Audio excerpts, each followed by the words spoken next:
Good afternoon and welcome to the Thursday, April 10th meeting of the Energy and Environmental Conservation Committee of the Town of Penfield. I'm Cynette, Cavaliere, the chair, and I'd like to welcome you here with us today. As is our tradition, I'm going to go ahead and start having you guys go around the room for introductions. And Pat, I'll start with you. Pat Schichler, group member. Matt Prinzing, junior planner with the town. Kevin Berry, Town Board Liaison. Rich Perrin, Deputy Director of Environmental Services for Monroe County, and thank you very much for having me. Katie Rygg, committee member. Steve Daly, committee member. Okay, thank you. Okay, and our first agenda item is to review and approve our minutes of the March 13th meeting. Can I have a motion for the approval? I motion approval for the March meeting minutes. Second. Okay, Rygg? is there any discussion? Corrections, amendments? Okay. Rygg, Aye. Daly, Aye. Cavaliere, Aye. Schichler. Aye.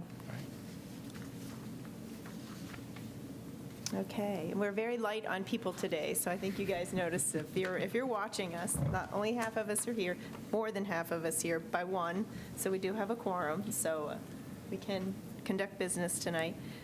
The next item on our agenda is a guest presentation, and so do you have an introduction for Rich?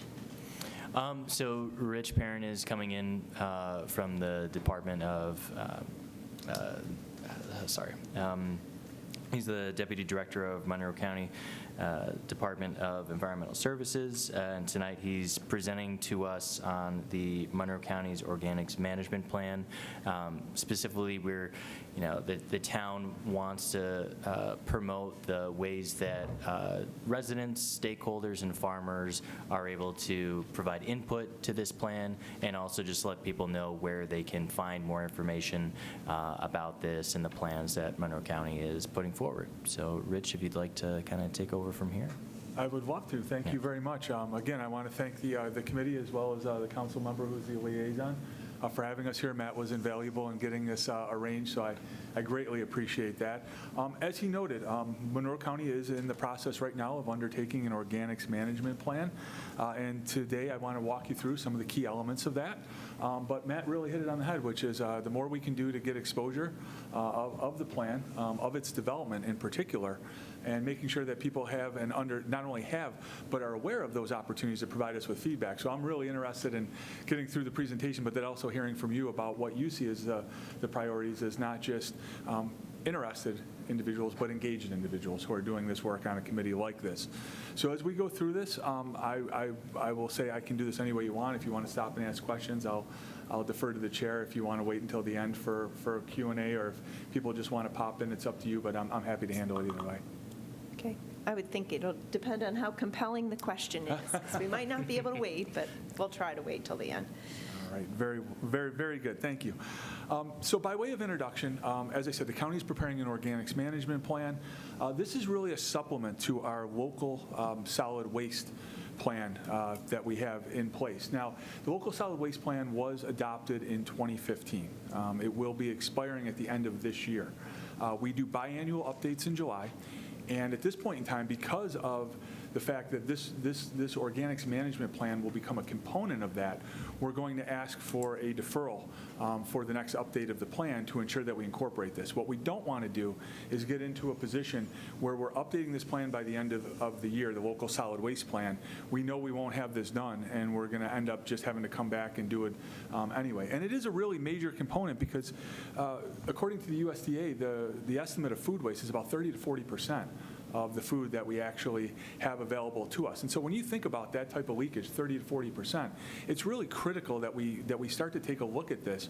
And I want to be very clear that when we do this, the overarching objective is exactly as it says, to prevent and divert organic waste from disposal. We don't have to worry about composting. We don't have to worry about anaerobic digestion. We don't have to worry about those things if we don't just get it into the stream in the first place. So we really want to put that emphasis, and this is consistent with what you'll see from US EPA, USDA, Department of Health, and others that really say that there's this spectrum of activities that you can undertake. But our goal is to figure out, first and foremost, how do we just get it out of the stream in the first place? Never have to deal with it. With that said, we also understand that that's not the way it happens. We're never going to divert 100% of what would be wasted, that 30 to 40%, figuring that we're, making the assumption we're consistent with the national average. So we have to look at it and say, well, where is it coming from? And that's why as we start to characterize, as we say here, the waste generation, we also need to look at what are those existing programs, policies, resources, what are the laws and regulations that are going to govern this, and make sure that we're being consistent with that. But then I think the real key here is the feasible strategies. We have to look at what we can actually accomplish. I think as we start to do this, what we want to do is figure out what we're generating, what we have the capacity to handle, and then where is that gap? And then let's look at how we do that from a standpoint of what are the plausible alternatives that we can make that happen. Now, I'm a planner, so I'm going to tell you this is why we do plans. There are no preconceived notions of where we're going to go with this. As I get into this, you're going to see me talk about some pilot programs, some other things that have occurred. But the real, I think, important part is that this is why we're out talking with groups and doing extensive public engagement, which is really where we finalize this. And we'll start to do more as we get further along with that first step of figuring out and inventorying what is the level of food and other organics, clippings, things like that. What is happening? So I don't want to focus just on the food. You show the picture, that's the one that gets it. Most people understand what happens when we have to divert all of the grass clippings, leaves, everything else that we do that we can't compost, that we can't turn into a materials give back type program. So this is what we're looking at. Right now, what we released, and it's been out, I believe, since September of last year, prior to my time with the county, was a draft scoping document. And for those who are aware of sort of a project development process, the scoping document that we made available talks about what you're going to look at. Again, it might do some preliminary work, but ultimately you're scoping out what are the individual work tasks that we're going to take to accomplish our objectives. And so as we start to look at that draft scoping document has been available. People can go ahead and take a look at it. It's the URL is there. With that said, you can just go to monroecounty.gov and along sort of, I'm not a web expert, but what they call sort of the banner that goes across the top that revolves sort of, you'll be able to find the organics management plan right there. So as we do this, I wanted to make sure that you understood, again, it's a plan. We don't have a preconceived notion of what we're going to do or not going to do. We're looking at all of the options, all of the alternatives, and we're also trying to make sure that we learn from other areas. So part of what we're looking at are case studies and trying to figure out, well, where did other folks go right? And quite frankly, you learn a lot from the non-successes. So maybe where did people go wrong, and we can look at that. Relevant laws, regulations, and policies.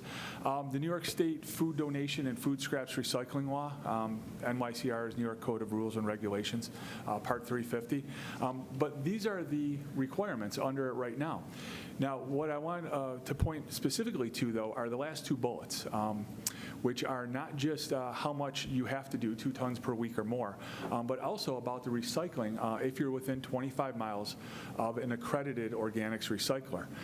There are 61 of these designated food scrap generators in Monroe County, and there are 24 that meet that threshold of 2 tons per week, as well as being within 25 miles of an accredited recycler. Well, starting in January 1st of next year, it's going to change. It's now going to be half of that, 1 ton per week, and anybody who's within double the distance to the recycler. So now you're going to 1 ton and 50 miles rather than 2 ton and 25 miles.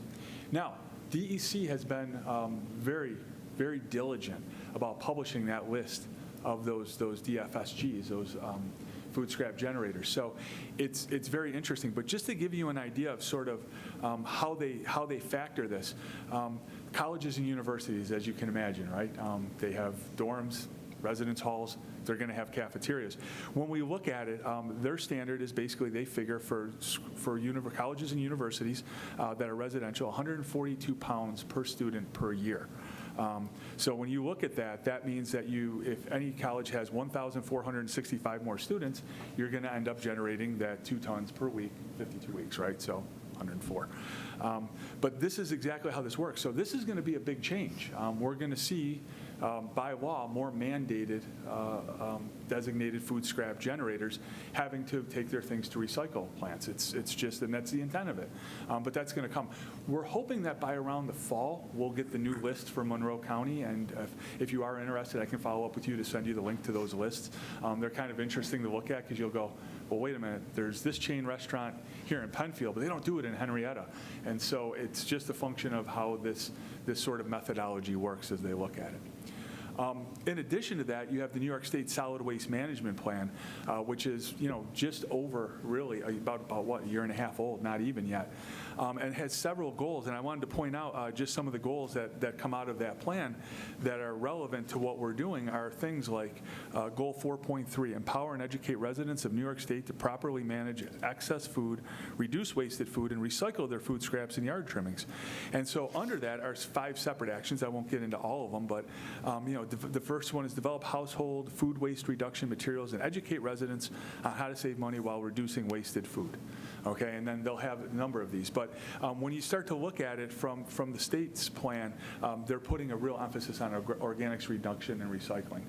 I already mentioned to you that this is going to be a supplement to ours, but by asking for the deferral, we don't want to be too presumptuous, but if we get the deferral, it won't be a supplement, it will be a component of the next plan. And the reason I want to make that distinction is a supplement means you did something, you added to it. If it's a component of it, it means we fully incorporate it along with all of our solid waste. So I want to make that, I want to be clear about that distinction by why we're looking at it. And so beyond the state solid waste plan, our own, the county is also committed to its climate action plan. And so when we talk about designated food scrap generators, but more importantly, when we talk about the totality of organics that enter into the solid waste stream, there's really 2 elements to that. Part of it is our own operations and some of the things we may be doing at the county, whether it's at affiliated partners like MCH, Monroe Community Hospital. We'll talk about that a little bit as an example of one. But so phase 1 of the climate action plan is really about things that the county does as part of its own operations and activities. Phase 2 is out in the community and the stakeholders. We want to cover both as part of this plan. So I want to be clear about that. When we look at our existing inventory, again, I'm happy, I had already made Matt a copy of this presentation, so you can all have it. I'm not going to spend a lot of time on it, but I'm happy to just mention that this is that idea of when we start inventorying or characterizing our waste generation, we need to figure out who's going to take it, right, and what level we're going to have available. So when we look at existing county, composting facilities, when you see it, you see our Avian Drive and our Van Lair compost facility, which is yard waste, and yes, that is correct, zoo manure. We do that. Interesting fact, though, it's only for the herbivores. There's something about the carnivores that we're not able to use it yet. There's a separate process. Just one of those things that it seems a little like, well, you just go, get a shovel and take care of it. No, not quite. We've got to do a little more. When we look at the existing private facilities, then you start to see some of the ones I think more people think of initially, particularly if you're on this side of the county, high acres, right? You just kind of go down there, and again, it's your neighbor to the south there that also borders Wayne County, where part of the facility goes into. We have Impact Earth, Warwick Development Corporation of New York. The SSO is source separated organics, and that means that basically it's already been taken out of the stream. So, they've been separated as they are. One of the things to note about particularly the food scraps, and again, I focus a little bit on those because they've been front of mind, but even with, unlike the yard waste, I'd probably make them more, the food waste more attuned to like leaves. Typically by the time anybody picks up leaves, they're wet, right? I mean, you're picking them up in November, getting into December sometimes, and that's when they're going. So this is kind of, it's mushy, it's not fun stuff, but obviously it's important for us to address it from a sustainability and a diversion and recycling standpoint.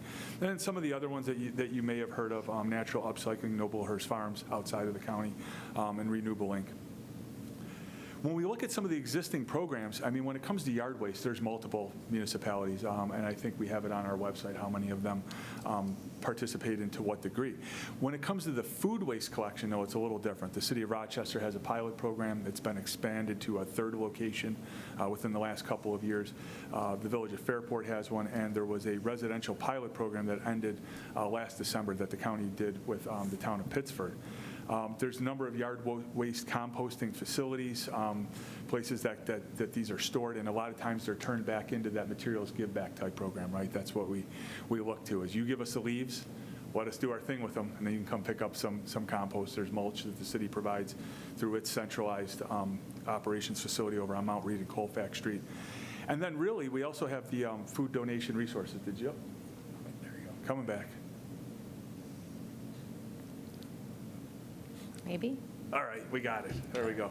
And then your food donation resources.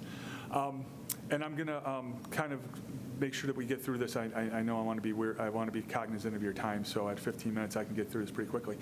When you look at this plan outline, it's pretty much standard, right? It's things I've already mentioned to you that are important to this, so we want to incorporate those. The first is an introduction. Let's talk about, what the plan is.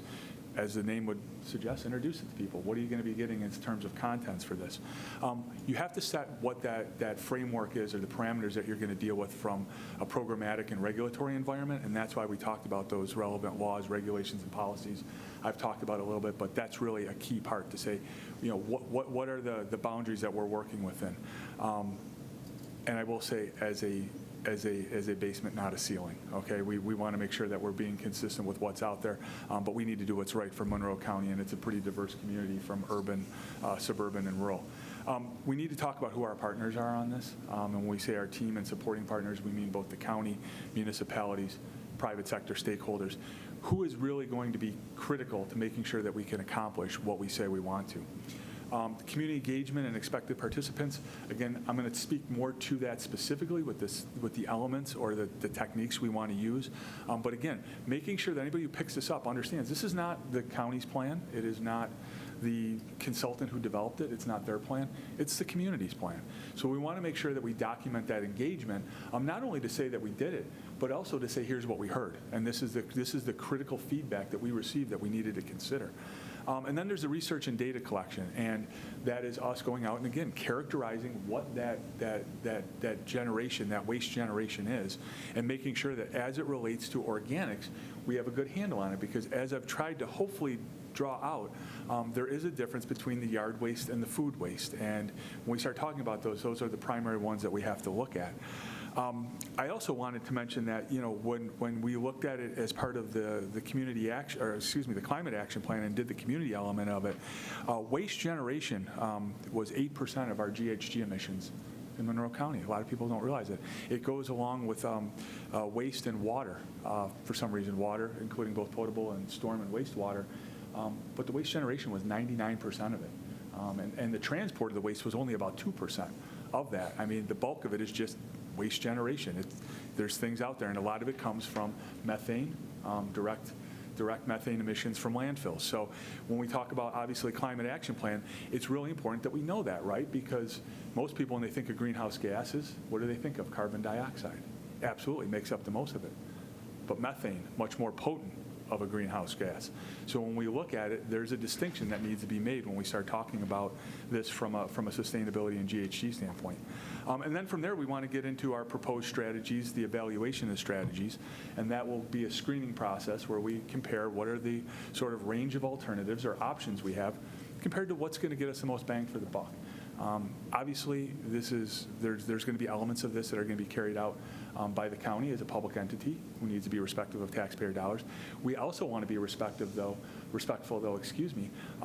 of what this means to private businesses and stakeholders. So, a lot of this is a function of, you can have 200 recommendations, you're probably not going to implement 200 recommendations. So a lot of what we want to focus on is sort of the Pareto principle. What is the 20% of the effort that gets us the 80% of the results, and then we'll work on, however much more effort we need to do to keep climbing up to ultimately 100%.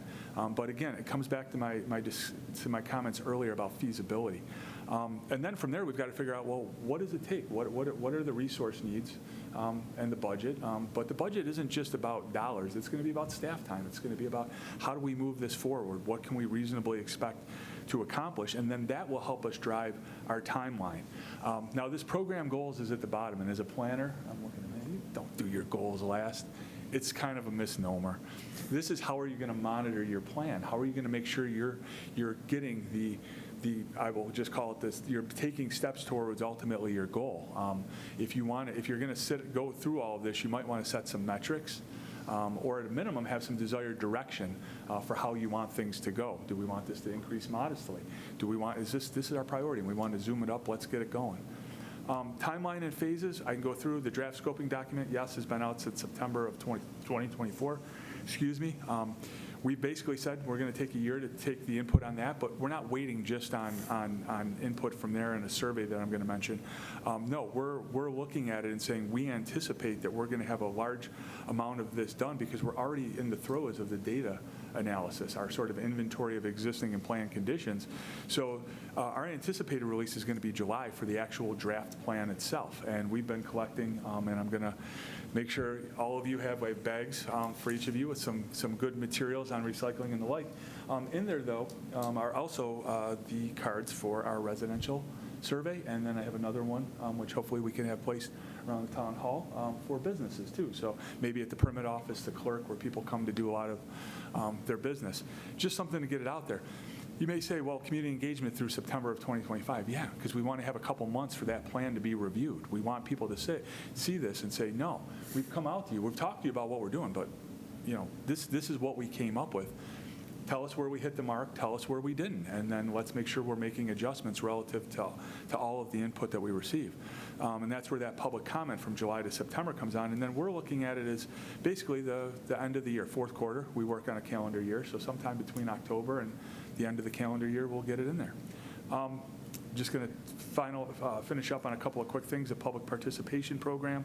Our project liaison couldn't be here. We have our recycling advisory committee monthly meeting, which obviously, as the name suggests, deals with solid waste. So Jasmine is out there, but this is the best place to reach her. You can just do OMP comments at monroecounty.gov. We also have the document repository. That's where the scoping document and some other things have been placed. Again, I want to make sure we're going through here. Our initial stakeholders. We have residents who have signed up to be informed about these things. That's great. They're self-selectors, though. We want to make sure we kind of get people who go, I have no idea what organics are. I don't, solid waste. Yeah, I generate it, but. So this is one of these things where we're looking at that. We've got Food Link, the Color Your Community Green groups, business lists. I think we've done enough, but there's also sort of, that's great. That's more of your retail element.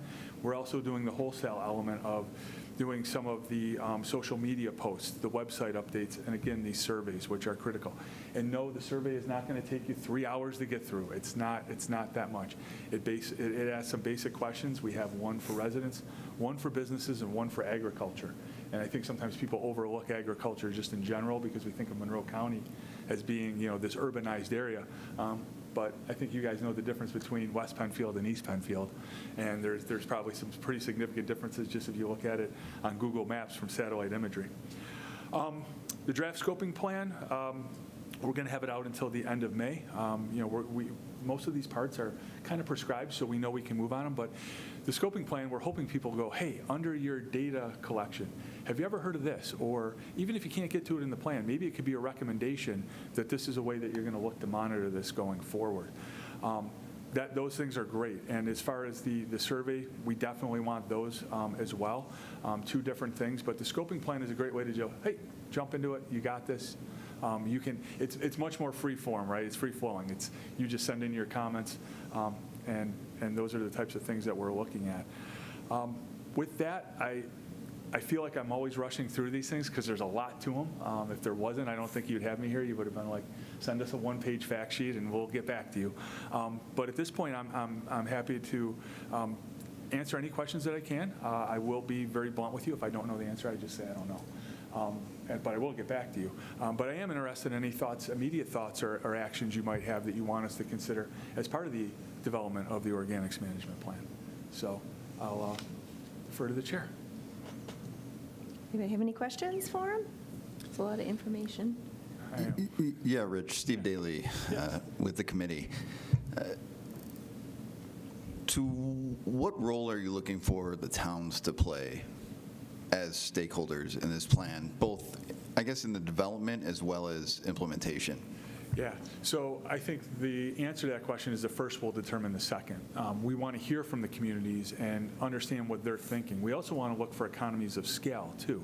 Are there opportunities for intermunicipal coordination, if even not necessarily implementation? Whenever these things are done, they're done in phases. So I don't want to, I would never want to give the impression that the county is coming in here and saying, well, the city, towns, and villages shall.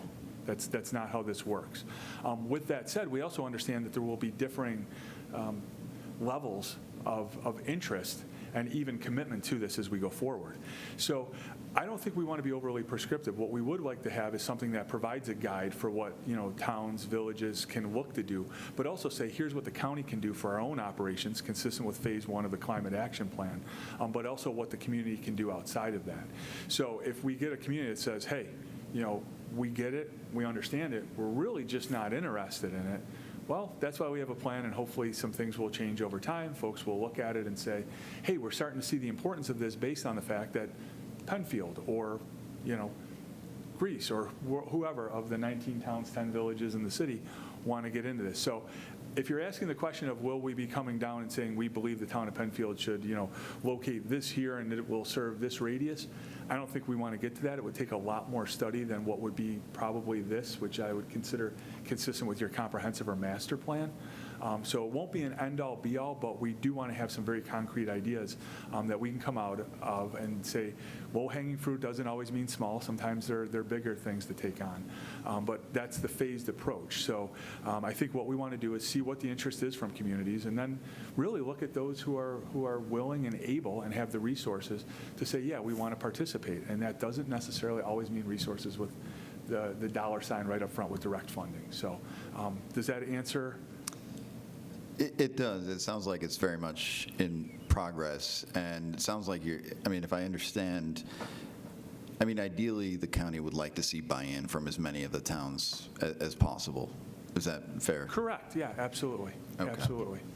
What would Pat Schichler, what would a concrete, an example of a town participating, how would that play out other than input and information? Yeah, well, I would think one would be if there isn't an existing yard waste program. That might be something that someone would want to look to and say, okay, only because there are a number of municipalities in Monroe County that are already doing it. Often, though, if something isn't being done, there's a reason for it. So I think it's really important to understand what the barriers are. Just like you would if you were to, look at, say, starting a business, right? You'd look at what are your barriers to entry into the marketplace, and you'd want to consider those. I think another one would say, hey, maybe we just need better information on what's going to happen from the private side where we partner on composting or anaerobic digestion. And again, we're pretty much agnostic as to what we use, so long as we're first and foremost diverting this from the stream altogether, not getting it in there in the first place. And then after that, doing how do we handle to the greatest extent what we can. So an example may be that we want to look at, convening a consortium of recyclers or composters and saying, what can we do about this? Again, I don't want anybody thinking that these are things that we're going ahead and, am I doing that? Oh, no. No. Sorry. You're looking at, I didn't do that. So I don't want you to think that any of the things that I've given you are going to be in there. No, I was just asking for an example, which is, yes, I'm sure there's many examples, just, just an idea. Yeah, and I do think, again, we know the fiscal constraints on government at all levels. I think people understand that. It comes under a lot of scrutiny.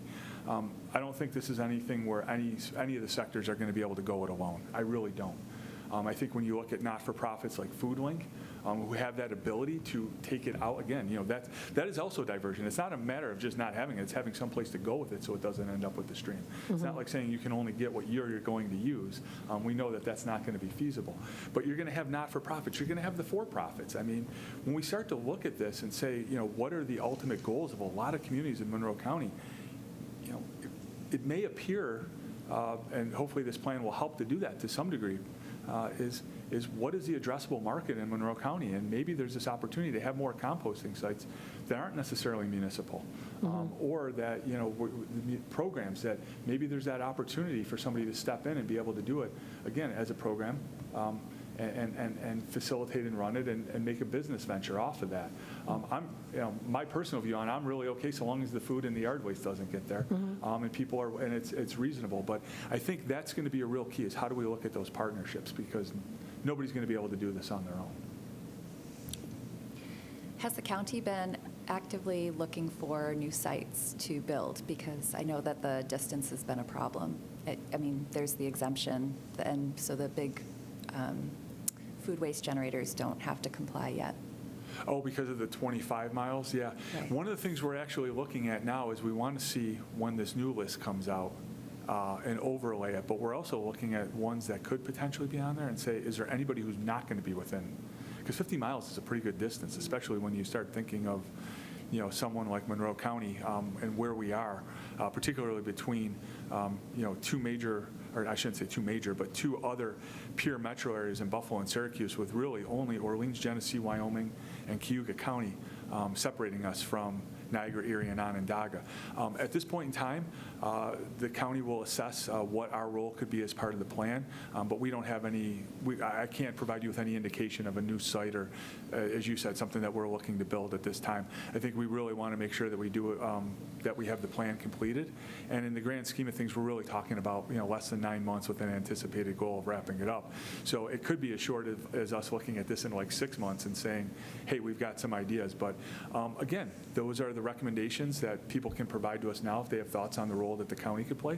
Legitimate, set of comments to be provided, and it would be great if we got those earlier, because we don't want to wait until we come out with the draft plan. So if somebody comes to us as part of the scoping document that's out until May 31st and says, yeah, I'd love to see this done, great, then we can start to formulate it. It's always hard when you've got a set of sort of draft recommendations, preferred alternatives, and then you go, oh, yeah, okay. But that's why we have a couple more months to figure it out, and we can go back and look at it.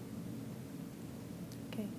So are you finding enough partners to manage that diversion component of it? I mean, to me, that would seem to be the most challenge beyond composters or... Yeah, it absolutely is. I mean, and that's what the plan will tell us. I mean, but that's what we're inventorying, not just the waste we generate, but also who's available now. And as I said, that's sort of your gap analysis, is where's the difference between what we're generating and what we need to divert, or where we need to take it, I should say, what we need to divert, and be able to recycle, as in this case, composting for food and yard waste. Have you, I guess you would pick this up if, in terms of business and organization survey, in terms of maybe area churches. For instance, I know that there's a Finger Lakes group on creation care. It fits in with the religious aspect of caring for creation, which would include recycling. Yeah. And I was thinking I probably should let them know about this survey so they can respond as a group, but it would also be somebody that can disseminate information. That would be excellent. That would be excellent. I mean, and again, this is it. It'd be nice if we just had 2 or 3 and they could handle everything. We just said, oh, the plan would be done by now if we had that. Okay. And I'm not trying to be flippant about it, but it is a more complicated issue than that. But yes, I mean, that would be great if we can find those types of community organizations. And one of the things is I mean, we have to look at it. I mean, the boundaries of Monroe County are, when it comes to in the sense of composting, recycling, just sustainability, they're kind of artificial constraints, and we have to, we do have to be considering it. So if there is this consortium from other areas, even if they just give it, or even outside of Monroe County, whether it's, Wayne, Ontario, Livingston, you can kind of go around and just give them the east and south, but to the east and south of Monroe County. But yeah, we'd love to be able to have that kind of outreach. I mean, I think they have a major role to play, particularly as we start to look at it. And a lot of them may have affiliated food pantries or run other types of events where if we can get that type of input, not only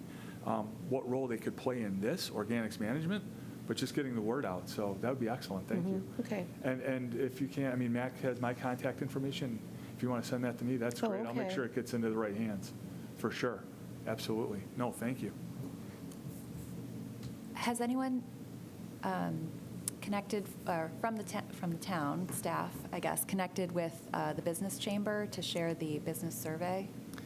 I can't say for certain. I know that the town submitted a survey from our perspective, but yeah, I can work with Carrie Ivers, the Director of Developmental Services, and see if the business chamber has submitted some feedback. But yeah.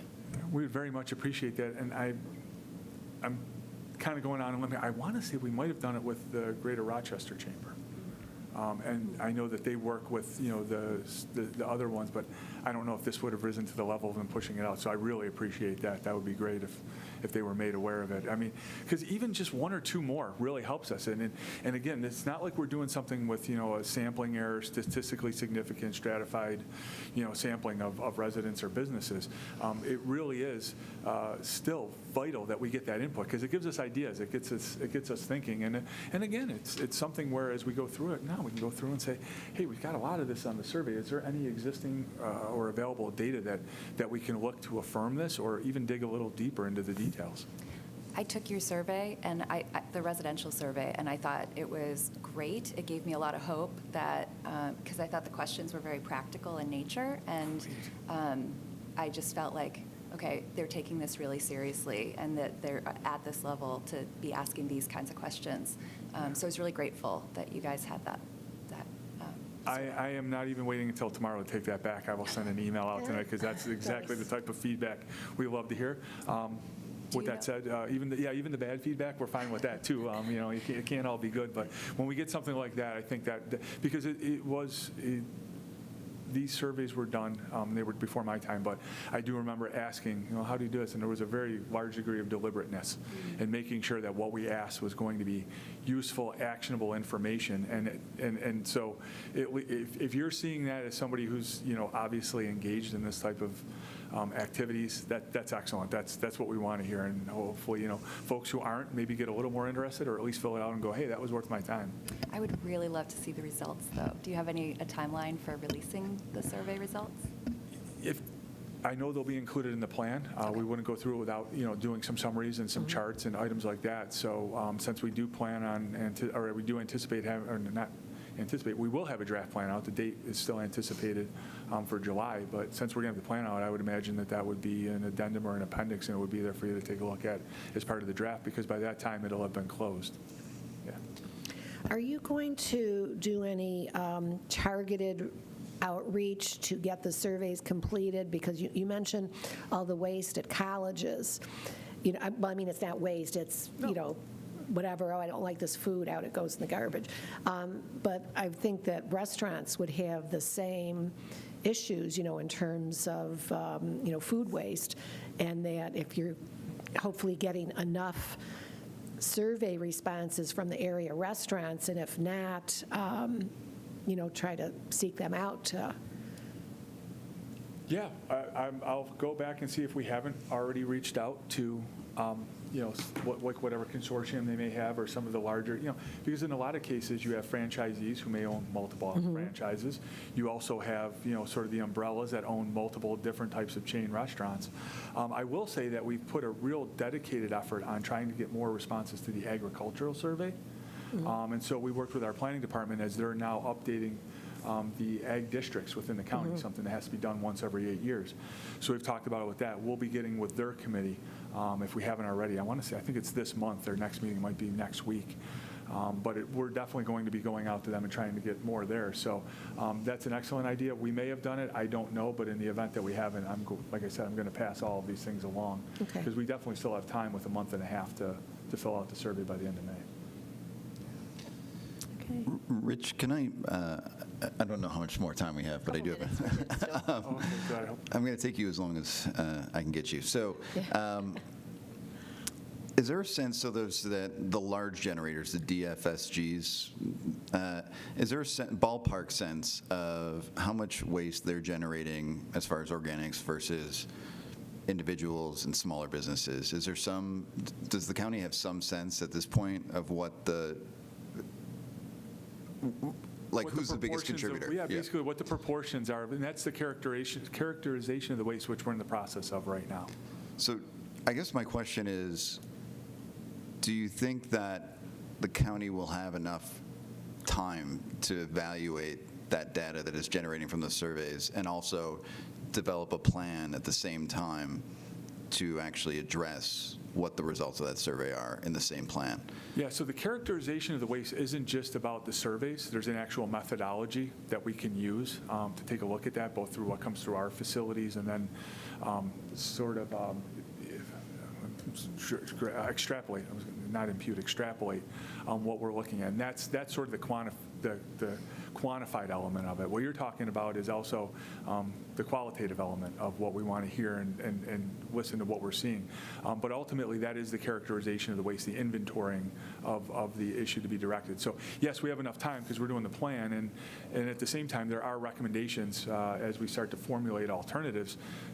Those will be, to your point, yeah, how much emphasis do we get? As I mentioned, we're not going to be able to do everything all at once. So as we phase these things, it's exactly what you're saying. Do we have the ability to get to maybe not 4 or 5, let's say there's 62, say it doubles, 128 of the designated food scrap generators. I don't know what their percentage is, but if it's a high percentage, boy, it's a lot easier to go to 128, or I'm just throwing that number out there if it were double, right? Or whatever it is when we double it. If we were to throw that out there, that's a lot less than trying to go every household by household, right? So that's where the bang for the buck comes from. So you're spot on, and I would imagine that one of the things that we'll find out is we're probably not that much different from other folks who have inventoried and characterized their waste generation. And we're going to look at it and say, yeah, there's some similarities there too, because we do know what some of our options that are available to us are already. I mean, we're not the very first ones to be doing this, but we are out in front on it. And I would also,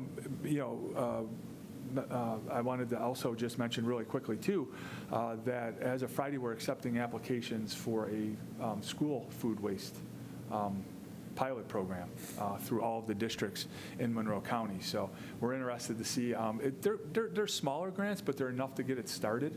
And they're also they can be used to expand existing programs at schools as well, school districts. So all of the school districts got that, both the superintendent's, director of facilities. If they have somebody on staff who does their meals, we got it to them as well. Their food service, we got it to them as well. So it'll be interesting to see what comes through there. But that's really interesting because I get excited about that one. Not only will we have a better idea of how to reduce it at schools, and USDA and I believe it was EPA with maybe University of Arkansas did a great little guide. I mean, it's really fantastic. But what gets me jazzed about it is you're engaging the kids, right? And now all of a sudden they're applying practical skills to learn while also having a better understanding of what it means when they took that extra thing in line, didn't want it, and then decided to dump it. Well, what does that actually mean? So are you saying that the grant application is opening, or? It's been open for 4 weeks. It'll Okay, so close it's on getting Friday. ready to close on Friday, okay. Yeah, and it's open to school districts, and but anyway, I just wanted to mention it because it will be something that comes in, and it's a pretty exciting program. Like I find it exciting anyway, because like I said, We have an active Penfield High School Environmental Club, and they've applied for it. Okay, with they the have. Okay, good. administration. Yeah. excellent. We'll look forward to seeing that one. Yeah. Okay. Anything else? Okay, then in that case, thank you very much, Rich, for attending our meeting tonight. Definitely appreciate the information. He is leaving us with some information, including the cards with the QR codes, so that we can make sure that we do those. And those are available Not only are the QR codes available online, but I believe those cards would be available if somebody does have a group that they want to distribute them. We to, can make right? them available, absolutely, get them, drop them right off. Okay, appreciate that. No, thank you very much for the opportunity. We greatly appreciate it. Okay, and you're welcome Thank to you. stay, but as I know, you probably will have a busy schedule, and if you choose to exit, we will not be offended by that either. Well, thank you very much for the opportunity and the option of leaving. I do appreciate that. So, not going to hold me here and ask me about town development projects. No idea. But no, thank you again. We greatly appreciate the opportunity. Thank you. Thank you. Thanks so much. Thank you, Colin. And just, we'll have that presentation appended to the minutes here, and also the YouTube clip will be on the EECC page so that you can direct community groups to watch this presentation if they want to find more Great. information. And then, obviously, the presentation, but the scoping document, I'll have a hyperlink to that in the minutes too, so that people can view it there, and then that'll also be obviously recorded on the website. But, yeah. So- We'll let Yasmin know that you represented her Yes. passion project very well. Okay, so we'll move down our agenda. Yes. So our next standing item is the standing report for the Monroe County Environmental Management Council. And that was sent out, I believe, to all of you from our last, from the February meeting. Am I off one? Did I write that down wrong? Oh, no, February meeting. I'm off You a said it month was on the February. sequencing. Yes, that's right. I'm back 1 month just based on the timing of the meetings to this one. So our topic at that one was environmentally friendly heating options, kind of a substance of making sense of sustainability in HVAC. I believe, Katie, you would have loved it.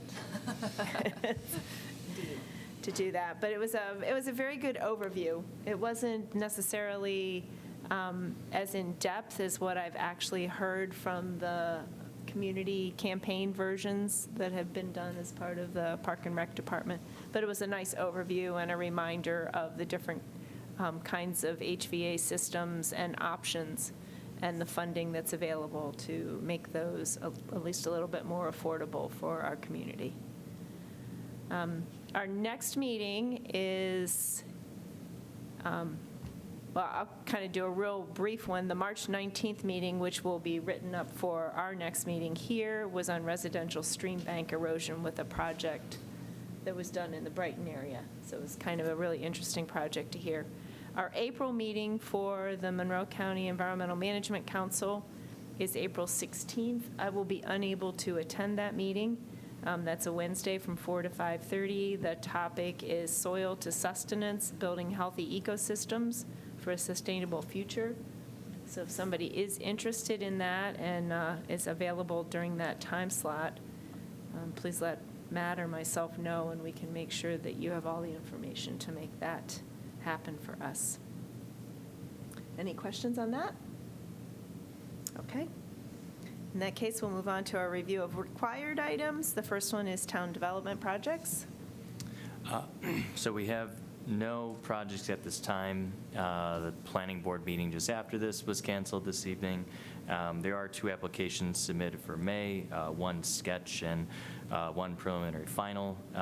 The sketch, basically sketch applications from the town side, we had talked at I believe it was the last meeting about the new requirements and how we have to take the JD letter, that jurisdictional determination from the DEC on applications coming in.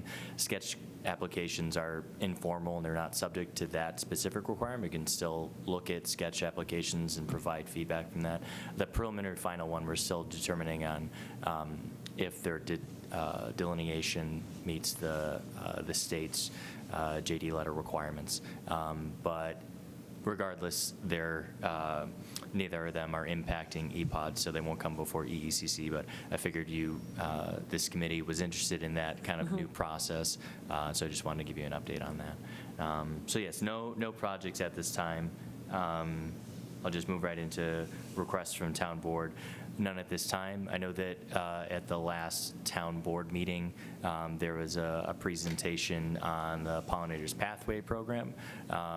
There's been some work towards that from the staff side, and we're investigating that. I don't anticipate that one coming to EECC only because to participate in it, it's not going to require like a town board decision, really. I believe it's really just something that we'll be able to work with the staff to have it put up on the website and all that. So ultimately, the presentation did a good job of showing that it's a relatively small lift, and most of it, like the Mayor's Monarch Pledge, requires town board input because we need to commit a lot of the efforts are completed by the town, but the Pollinator Pathway Program is distinctly different, and it's more of residents, registering their properties and completing those actions. So yes, I can speak to that. Although it may not be discussed in front of EECC, staff are investigating the town's commitment to that. Can you share a little bit, because I'm not familiar with, or Katie, about, so I'm hearing that you're saying that it will be individual residents could register their, what are they, registering their yard as a pollinator garden, or what exactly is it? Yeah, so there's specific actions that you have to take in order to qualify as being part of the Pollinator Pathway Program, from planting native species to not using herbicides. And so once you complete your registration and finish that, then you get a little placard in your yard. You get put on the Pollinator Pathway map. And so the idea, there's a couple municipalities in this area where they have the registration process and the mapping on their site. And so we're kind of looking at trying to do it through the Pollinator Pathway website. And so people would be registering there, and they would come into the town, and you would get your sign from whether it's the community center or from town hall here. But I believe that during that presentation, Color Penfield Green, the representative, had mentioned that there were grant funds that would potentially go towards offsetting the cost of the signs. And so we look into discussing that, and then also, the town taking over the cost of that going forward. But yeah, it really is. And yes, a lot of the actions that go along with the Pollinator Pathway Program contribute to Mayor's Monarch Pledge. We're already hitting the minimum ones from the town actions, but it would only help the town's efforts to maintain that Mayor's Monarch Pledge over time. But yeah, again, it's while the Mayor's Monarch Pledge is at least the actions that the town has currently done to maintain that status have all been mostly town actions. Now we're kind of looking to have more of this program that would encourage residents to maintain their own private properties as pollinator gardens and pathways. Would the town be keeping a database on those that submitted registration and were approved? Well, so the idea is that because the mapping that the Pollinator Pathway website has, we're hoping to kind of direct them there so that Okay. we're part of that national database. But anytime someone would come in, they'd be coming to the town hall to get a sign.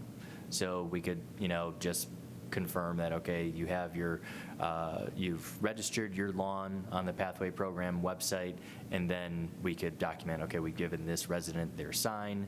And so there would be a record with the town, and we could say, okay, these properties throughout the town have registered. And then obviously there would be the map on the Pollinator Pathway site that would show all of those okay. across Penfield. But yeah. All right, thanks. So yeah, so in short, there was no request from the town board, but I guess they just wanted to mention that since that was something that was discussed recently at a Okay, town board well, thank you. Then we'll move into clean energy community actions and the community campaigns. We've been discussing for the past few meetings that the CEC program and the town scoping document are on hold as the state sorts out funding and a new program opportunity notice, or PON. However, our regional CEC coordinator has instructed us to continue the program with the dates provided in our current scoping document. Those specific ones, so essentially there's those qualifying purchases that contributed to the community campaigns. For clean heating and cooling, it's any purchases after September 1st of 2021. And then for the electric vehicles, it's September 14th of 2021. And those are essentially the dates that those community campaigns started with the town. So that being said, we will, when the PON 3.0 comes out, we'll take that information, and if there is adjustments, we'll let people know. But from now on, or from this point, we're going by those particular dates. And then currently we have records for the total qualifying purchases that residents have submitted. We have 9 for the clean heating and cooling community campaign and 13 for electric vehicles. And so we're trying to, just get a few more of each of those to get us up to that tier 2. We got the tier 1. But yeah, if we can keep pushing forward and try and get those last few. Do you have a second to get us onto our town website and show us where that is if people have made those purchases? Oh, okay, yeah. Yeah, so what Cynette is referring to is the specific web page on the town's website that you submit your documentation for your qualifying purchases for those 2 campaigns. Since we're having the tree giveaway, is there some little blurb or poster that could be, a lot of people going by because perhaps people, this is good too, it's on the website, but that if you've got a person standing in front of you, maybe, they're not looking at the website, but they're picking up a tree, so they say, oh, I got, this. Yeah, no, we can have the QR code that brings us directly to this webpage. And so you get to this site by going to your government, committees, Energy and Environmental Conservation Committee, and then there's a little window on the side for the related pages and Clean Energy Campaign, and provides information on that. And the submission form here is at the bottom, and these go directly to town staff. It's also in the Penfield Recreation Catalog. Page 37. Page 37, thank you, Katie. So that's details about the Clean Energy Campaign, the classes when those are being held, and also how to submit your qualifying purchases. So yeah. And Al Hibner will be walking around encouraging folks to Especially at the EV car show. Exactly. Hopefully there'll be a couple EVs there that. Yeah, because we're so close. We're I so can close. picture that. Okay, you can find it if you're looking for it, but if people don't, have happened to have replaced, HVAC or purchased an EV, and they don't know anything about, we're looking for you. It's another venue to get the word out. Hopefully the EV show, if they haven't done the EV, that they would be interested in coming and sharing that community with people. So that's fun. Okay, I appreciate that. I actually know somebody that bought a car, and I promised that I would get them this information. So that was really like a little subtle, like, hey, where is that again? So I can make sure that they find it. Be able to do it that way. Okay, in that case, I think we are now ready for old business. Actually, Do you want to do the blurb? Okay, go ahead. About clean energy community actions. And this has come up a couple of times in the last couple months, but I'm hoping for a discussion about community choice aggregation. And so I just wanted to put clearly not tonight, I don't think is appropriate, but at some point in the near future, if we could discuss that. And that is actually, I will let you know that Matt and I have had a similar discussion that as our workload, we had the speaker tonight, so that was not awesome. a good one to add, but it's definitely something that it's time for us to do a refresher on. Okay. I'm So- sorry, what was the? Clean the, Community choice aggregation. Oh, okay. Yes, Yes, thank you. I know what that is. Okay. yes. So I can add that to the agenda for next meeting and provide an update. As long for as the that committee. fits with our timeline, and, because I think that Yes, that might have been what we'd honestly, actually said. I would anticipate there'd be more information to share at Yes. the next meeting. But yes, I think that would be appropriate for the May Yeah. meeting to provide an update. Yeah. Thank you. I think that's what we had said. Okay, so now old business, and then that would probably end up fitting under old business because that is something that we have discussed in the past, so. Arbor Day celebration, which is Yeah. coming up fast. Yes. So the trees that are being planted at Rothus Park have been ordered. Those are going to be 2-inch caliper, 6 to 8 feet tall trees being planted at the Red Maple Grove of Peace. So if some of the members may remember that was where there was a planting event there and also a tree giveaway, and so we're trying to continue that. And then so we've got 6 red maples that are going to be planted there, as well as 6 white oaks, and those are being planted in the week leading up to the Arbor Day celebration. So they'll be in the ground. The Parks Department is taking care of the planting, and then our communications director is going to make sure that we have pictures and documentation of that. That's also important for our Tree City USA status, documenting the tree plantings and having pictures from that too. So we'll have that done. We had put in for a grant to kind of help offset that, the cost of that, but we didn't ultimately get it, but it's fine. We were able to offset the cost with parks funds. So yeah, we're still doing the same 12 trees that we had initially planned. We'll apply for that grant again next year. I asked for some feedback to try and figure out what we can do next year.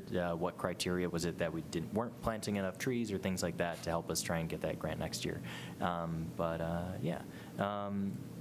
I just want to say thank you for, I note that you recognized my recommendation about biodiversity for the tree planting, so thank you. Yeah, no problem.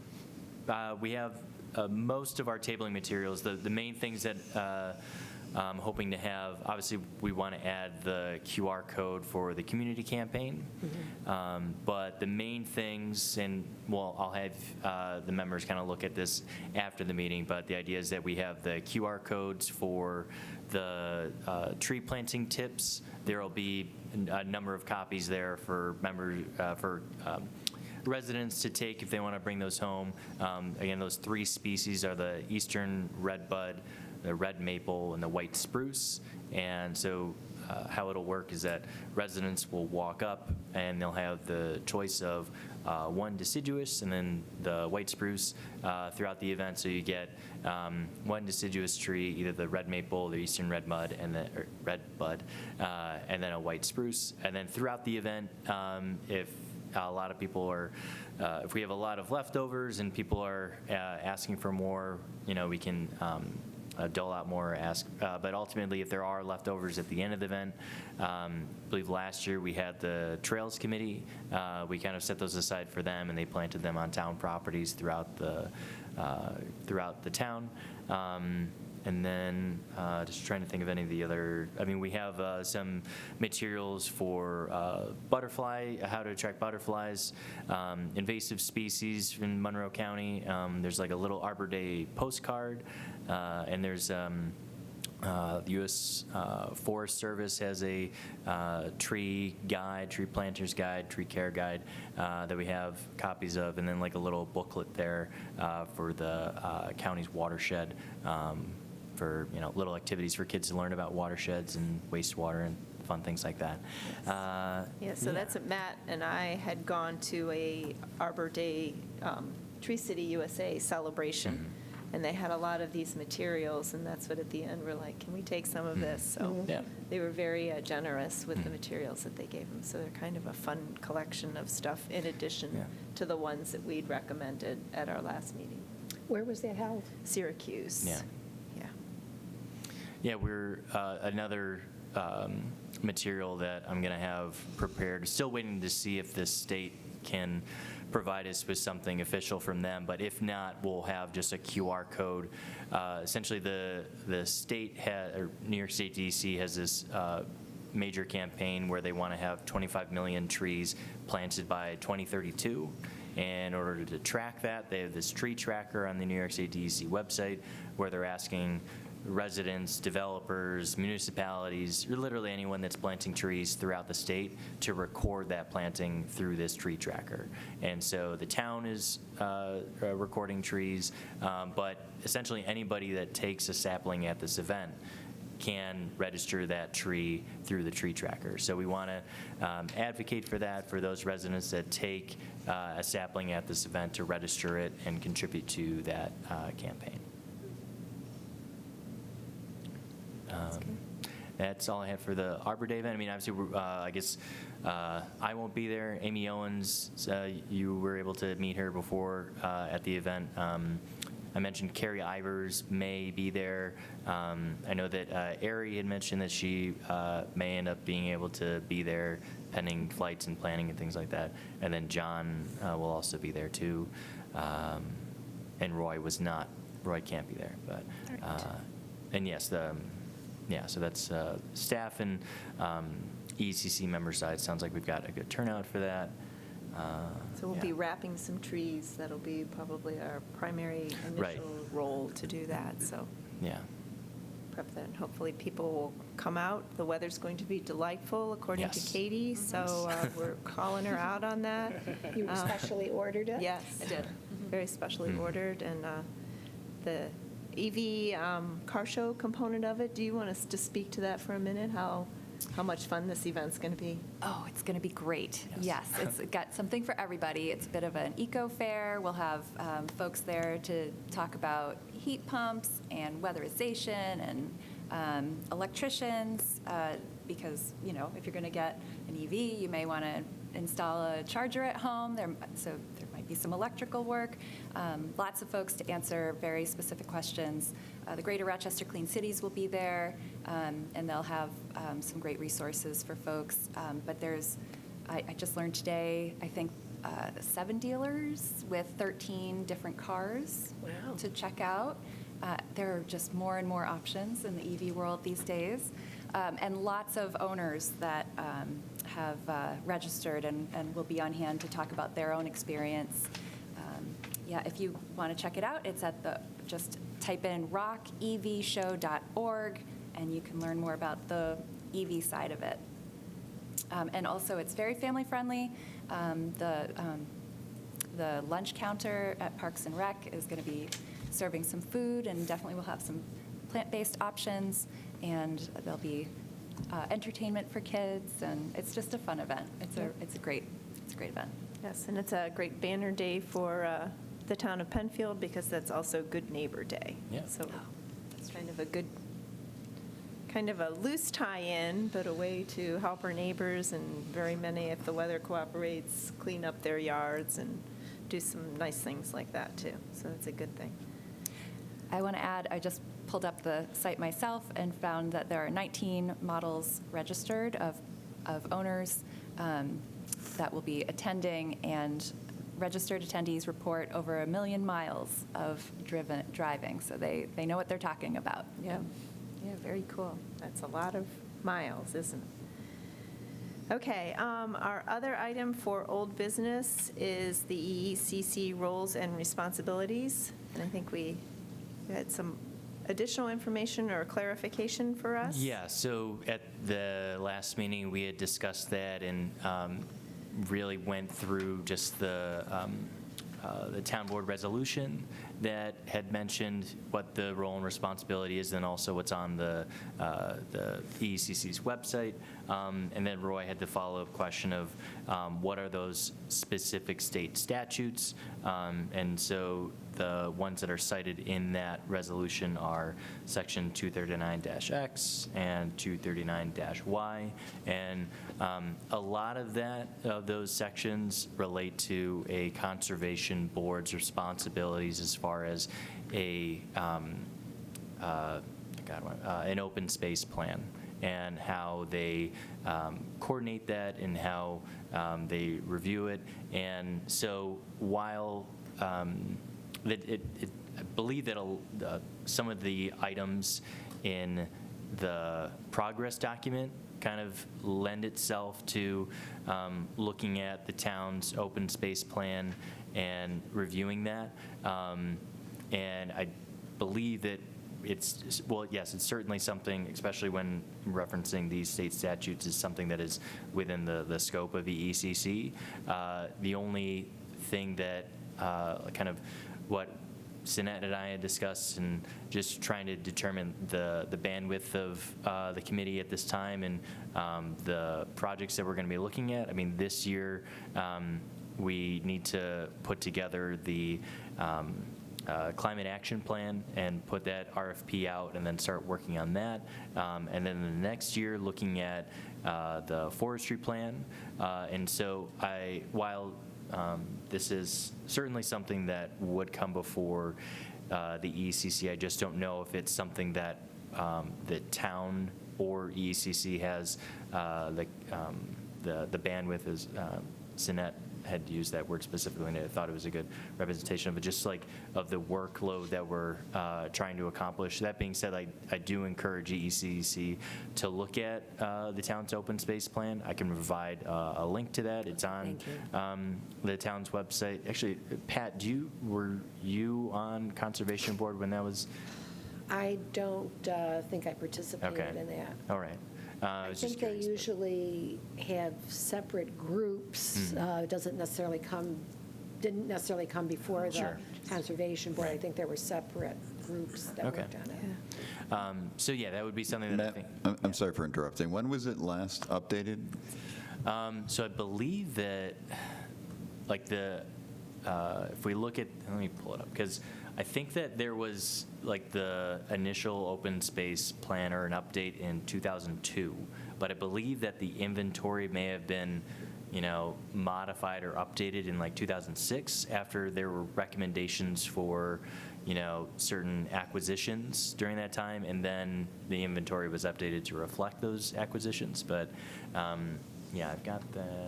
Yeah, the town's been active in increasing its open space, but Sure. I'm not sure. He had commented when we were talking about it that the actual open space plan is a bit dated. Right. So it would be definitely, but at the same time, I think the climate action plan and the idea of the forestry plan to honor our commitment for the town tree law. So it can go on the It'll go- progress document. Yes, end up in our progress document, and then we might end up changing our priorities, but I know that I've been at least fairly pleased with Penfield's initiatives to gain some open space and maintain some open space. Well, certainly, we obtained, the golf course since that time. Right, yes. And some property along Arundecoit Bay, as I recall, was another one. Yeah, potentially, yes, yeah. Well, that one's still in the potential mode, huh? Okay. Well, yes, yeah, I don't, and that's another case is that, as the town is in the process of acquiring these properties, I don't know how much the town can share, or only because those are, you have the town attorney working with the landowner's attorney and working on that side of the deal. But in terms of just looking at the plan itself, the strategies that they had mentioned for acquiring properties, the properties that were identified, I think that that's something that the committee itself would benefit from reviewing and just understanding, okay, are these still relevant? Are there new ways of acquiring or protecting lands that aren't addressed in that plan? Are there new areas of town that weren't identified prior to that? I shouldn't say new areas, but areas that weren't identified previously that should be recognized as potential areas to protect as open space. But yeah, so while I don't know, again, it's something that in the future would come before ECC. I'm just not sure what the next steps are, and I would only recommend that this be shared and ECC members kind of inform themselves of what is in the current open space plan. And attach that or provide a link to it in our minutes and Okay. have that as part of the drop next meeting as just a kind of follow-up from this meeting. Okay, thank you. Does that make sense? Everybody's kind of okay with that update there? Okay. So it's good, we definitely have some defined work to do, and I think that was a good review for all of us with John coming on board and having a much larger team, is that there's lots of work that we still have to go. Any other old business? Anybody? Okay. At that point, we'll move on to new business. A couple of upcoming events. Obviously, the Arbor Day celebration and car show is forefront in our minds, but there is some additional updates on the community campaigns. So Katie, if you're interested in I would love to. promoting those, we Yep. love that. We are running our energy series again. Color Penfield Green is running these classes again. There are 4 in a series. The first one is weatherization. The second and third are part of the town's clean energy community campaigns. So the second one is the heat pumps, clean heat, cool savings. That's May 15th. And so the weatherization is Thursday, May 8th. The heat pump, clean heat, cool savings one is May 15th. Electric vehicles is May 22nd. And then we have recently added solarize and battery storage, and that'll be May 29th. So it's Thursdays, and then there's a 3 o'clock class and a 7 o'clock class, and the content repeats themselves. And if you can't make it, register, and we can send you the information after the fact. So. Good. Oh, I have one more thing. Go ahead. Those folks who are taking the weatherization class will also get a free weatherization kit from NYSERDA. So, nice little, I mean, you think you don't need it when it's not winter, but it comes with a utility strip and some light bulbs, so LED light bulbs. It's a good box. You should Is sign the up for that. registration closed now for the May 8th? No. It'll be open until It's 3 o'clock in the afternoon. You can Oh. walk in. And we're registered through the town on that or the library? No, that's Penfield Recreation. Okay. Yeah, thank you. Okay, good. Is there any other new business? I just wanted to, or Steve, did you have a quick note? I actually had old business. You have and old I know business, I'm sorry. Is it okay if I bring the old business? Yes. So I don't know when I put this on my calendar, but I have a follow-up item that I had on my calendar for EECC for April 1, 2025, and it was a reminder to follow up about incorporating the forestry plan into the 2026 town board planning budget. I guess at some point we had mentioned that, and I put it in my calendar. So the budget gets approved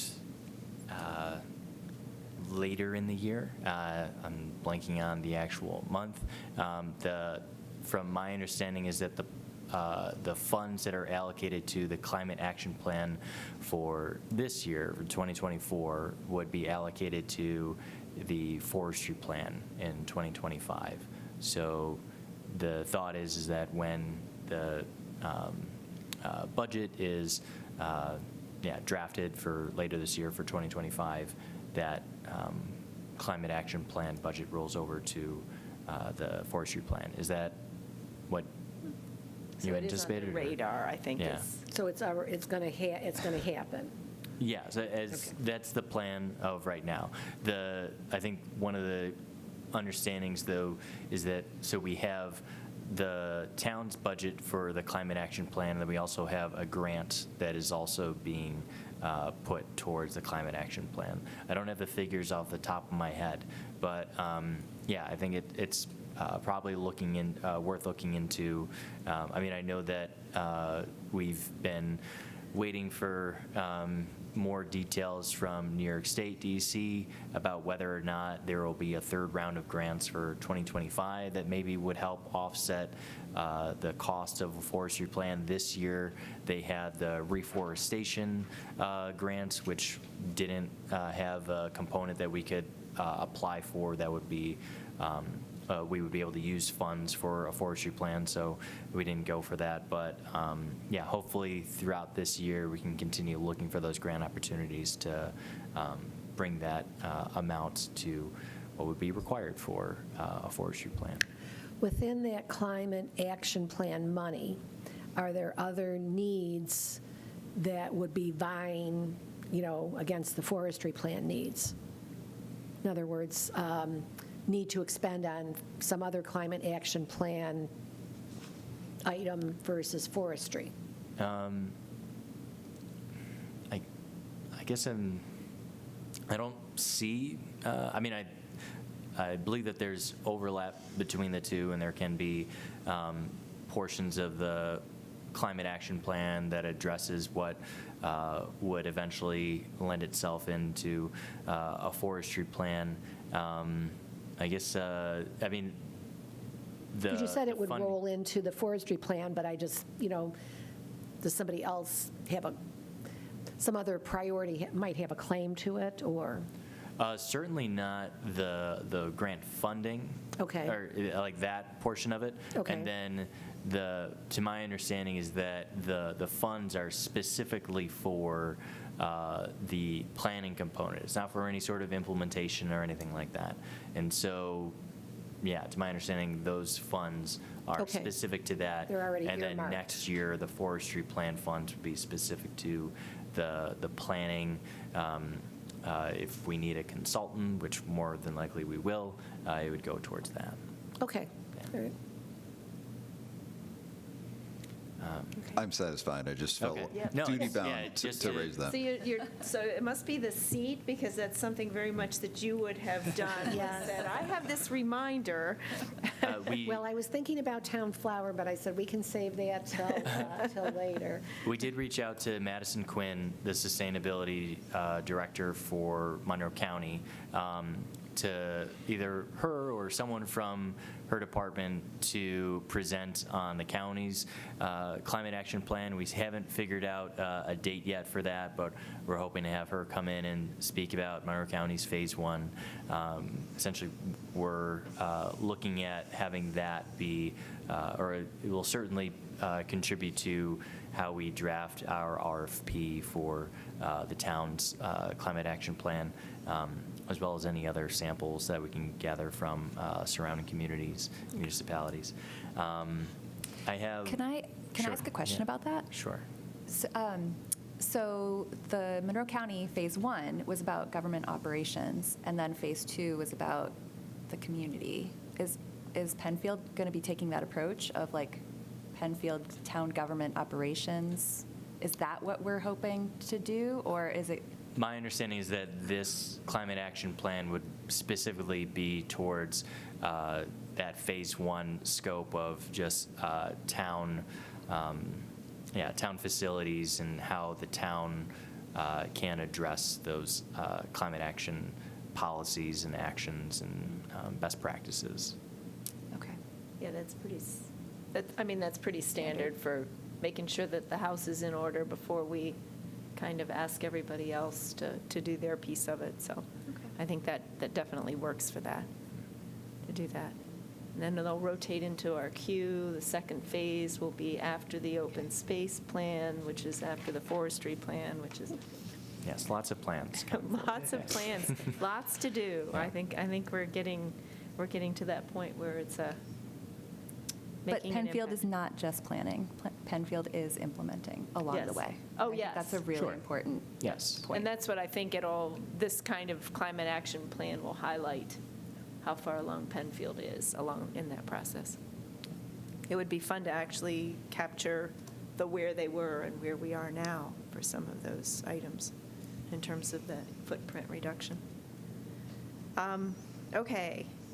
Is there any other new business?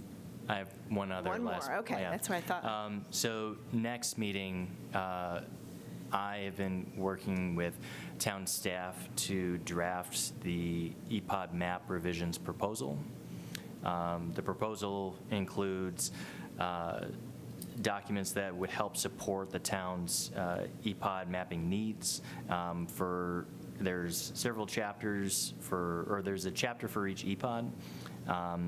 And within each chapter, there's a background, the reasoning behind the map update, a proposal, the proposed methods for updating the map, the protocol, and that's just a very technical guide for whoever is maintaining the town's GIS on how to perform the update, whether it's, for the DEC wetland mappings, referencing those layers, those web services, or if it's, if we're looking at the steep slope CPOD, pulling the county or whatever LiDAR data is available, doing quality control on that, and then running the analysis on the LiDAR data.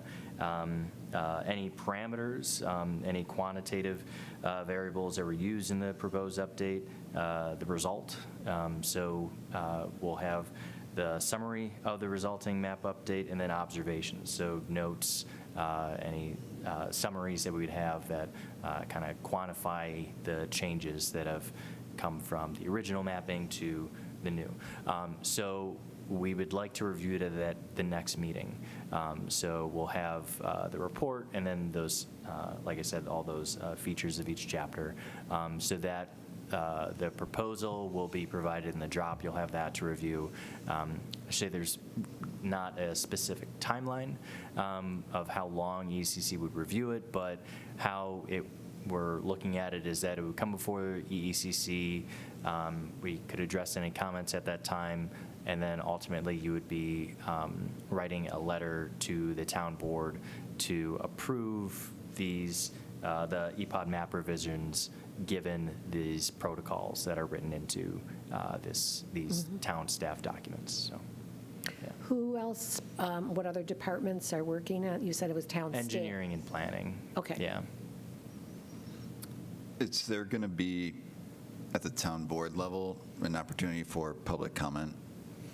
So my understanding is that these are essentially very technical documents, and we're trying to have the input from EECC and then also engineering and planning. But I think that it would be EECC's role to recommend these protocols and the updating of the mapping to the town board, and then it would be a town board decision to decide whether or not they want to have a public hearing. I don't believe, because the other thing too is that the way that the code was written, and we had public hearings for the EPOD code, there is notes of how the boundaries are interpreted, and how ultimately if there's an interpretation that needs to be made, how that is done. And so I don't believe, from my understanding and from the staff's understanding, is that, we don't necessarily feel that it's necessary to have a hearing where we're hearing from, residents that are concerned about, their property now being classified as an EPOD when it wasn't, when really what we're trying to review at this stage is the actual protocols and the technical documentation of that. If a resident is concerned about their property now being included in an EPOD, I think that the time and place for them to review that or have that discussion is with the town engineer, with the town planning department, and figure out, okay, why with these technical parameters am I now subject to these regulated activities in the town code? And so, so again, when it comes before EECC, we're looking to have the discussion more specific to the technical parameters and the analysis that we looked at. When you consider, that's really for steep slopes and the woodland EPOD. When it comes to the floodplain, wetlands, and the stream EPODs, all that mapping is coming from the state, so there's not really a whole lot of interpretation. We're just taking what the federal, state, and other agencies are providing us with and putting that as our EPOD layers. But yeah, the two that are more the town creating those boundaries based off of the protocols and the data that is provided by the county, state, and federal agencies, and doing that analysis and then setting that as those particular EPODs. So again, we're hoping that from the EC's standpoint, we're looking to review the technical parameters that we have put forward, whether or not they're adequate and whether they're showing.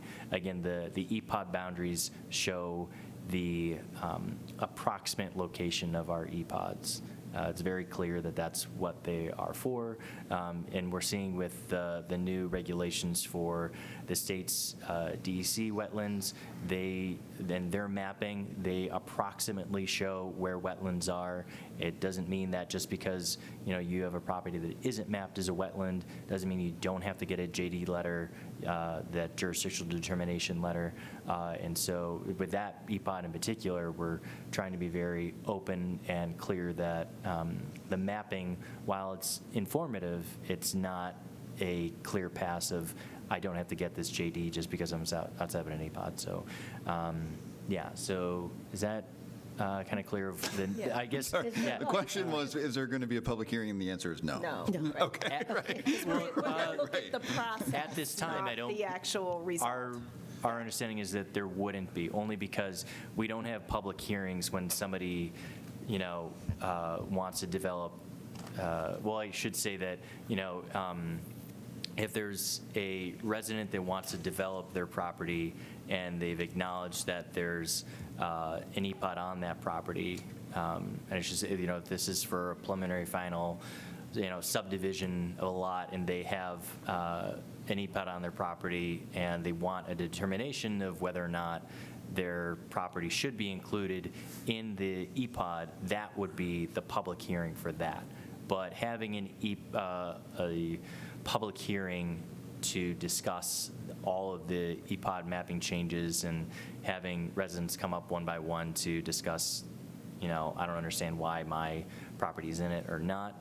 I don't believe that that's the course that we're going towards. It's more going to be, especially since we've had the